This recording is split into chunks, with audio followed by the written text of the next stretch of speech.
Greetings everyone. I'm East Coast Pete. This is my show, How Rock Was Saved. Today I have a very special show to do. We're going to have a look at COSHISH from India. It's like progressive rock from India. Is it Hindu? That's so cool.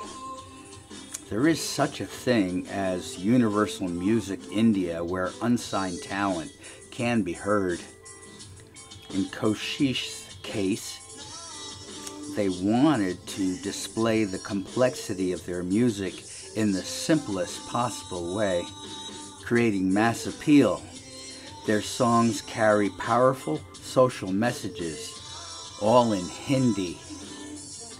In 2006, COSHISH began with singer-songwriter duo Mangesh Gandhi, guitars and vocals, and Shrikant Srivastava on guitar. They recruited a rhythm section from the local rock scene in Mumbai to form an act, sort of like an alt-rock band, to play in competitions at various colleges. And in 2008, COSHISH was joined by Hamza Kazi on drums and Anish Nair on bass, and they evolved into a prog rock band of a sort. Aside from music, COSHISH provided HD quality live videos of their shows that led them to Universal Music in India and more exposure. The debut album, Fergus, was released in 2013 after 4 years in the making. It was recorded, mixed, and produced by Zoran Mendoza from New Zealand and mastered by Jens Bogren in Sweden. The album artwork was supplied by Bernard Dumaine from France and Dave Fellows from Canada, and Bharath Karandaskar and Imran Ladik back in India. Wow. The internet has made us a global community. The album made it to number 8 on iTunes in India and number 28 on Nokia Music Store India. A music video titled Raste was... Let's see, what was Raste? It was released on the band's Vivo channel. There are clues in the video, in the music, and in the packaging that are, well, part of an integrated puzzle that can be solved by decoding the string of clues. And the video was aired day and night on MTV India. India still has MTV. Yeah. A second video for their song Bula Du Anhe went in 2014. It served as the final clue. The band is currently working on a DVD box set. Presumably there will be either more of the same puzzle or a completely new puzzle, or they'll just continue with adjacent clues, or there will be a new approach with no puzzle and no clues. The box set is due out in 2020. Are you curious about the story? Don't go away. So, COSHISH are out to change the world in a positive way. They want to put India on the prog map. They want to convince people how important everyone's life is without being preachy. That's not easy. The album isn't a typical concept album, but there is a story. Music these days is much more disposable than ever. COSHISH want to make their music have a lasting impact, as cross-generational as classical.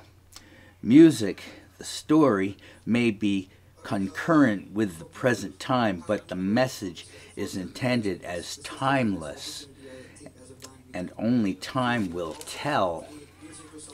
All I can say about the story is that it is about the cult of assassins in Iran before the country's Islamic Revolution.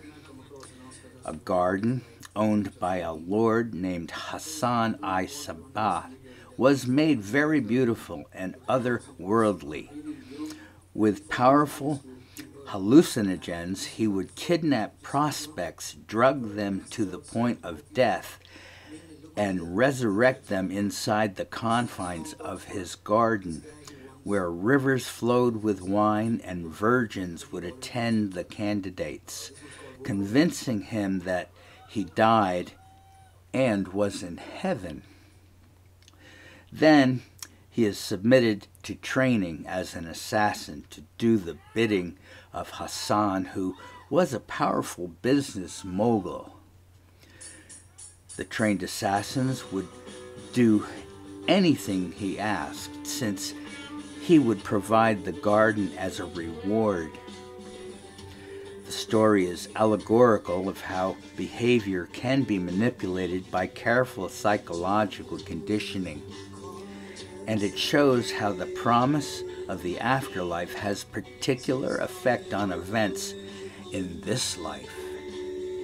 Incidentally, COSHISH translates to attempt in Hindi. Does anyone get a weird feeling by all of this? Is it pro or anti-Islam? Does it matter to the overall message? Am I an Islamophobe? I don't know, but maybe. I know Hindus and Muslims don't get along. It's why there is a Pakistan, which used to be part of India. Gandhi was instrumental in creating the hegemony. Gandhi was a Jain. It's complicated. Jain is neither a Hindu or a Muslim. Hindus currently are in the majority of the vast Indian population. Pakistan and Bangladesh are Islamic. And I don't know if you know, Pakistan and India are both nuclear powers in the world. When India got the bomb, Pakistan said that it was no longer fair. So Russia gave Pakistan the bomb. They've never used it. God hopes that they never will. But I'll tell you, if people in the United States are having a problem with people from Islamic countries, gotta realize that people in Hindu countries have had a problem with them for a longer time. Of course, there's good Islamic people in the world.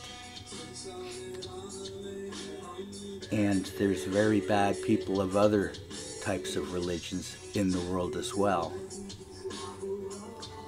But today I just hope and pray we can all get together like a brotherhood of man and figure this thing out. Last thing we want to do is destroy each other, whether or not we can. And to destroy another people just because you can is actually fascist. Neither Hindu nor Muslim, or certainly not Buddhist. Other religions have been just as unhappy in the past. Islam has torn down many Buddhist shrines in Afghanistan. Ones that went back almost into prehistory.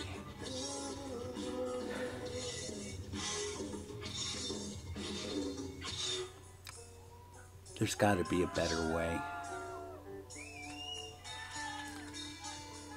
There's got to be a better way than what we have. Who are we? What kind of people are we that would have weapons of mass destruction? And you can't say the United States never used them, and God forbid they ever think of doing it again, but they did in fact drop the bomb on Hiroshima and Nagasaki after World War II, and they probably didn't really have to do that, but the Truman Doctrine said that if we would do it, it would save a lot of lives. So they're going to kill people in order to save a lot of lives. What a funny world we are in. Anyway, this is how rock is saved. It's not how the world is saved, but wow, wouldn't that be cool? Thanks for being with me. See you all next time on How Rock is Saved.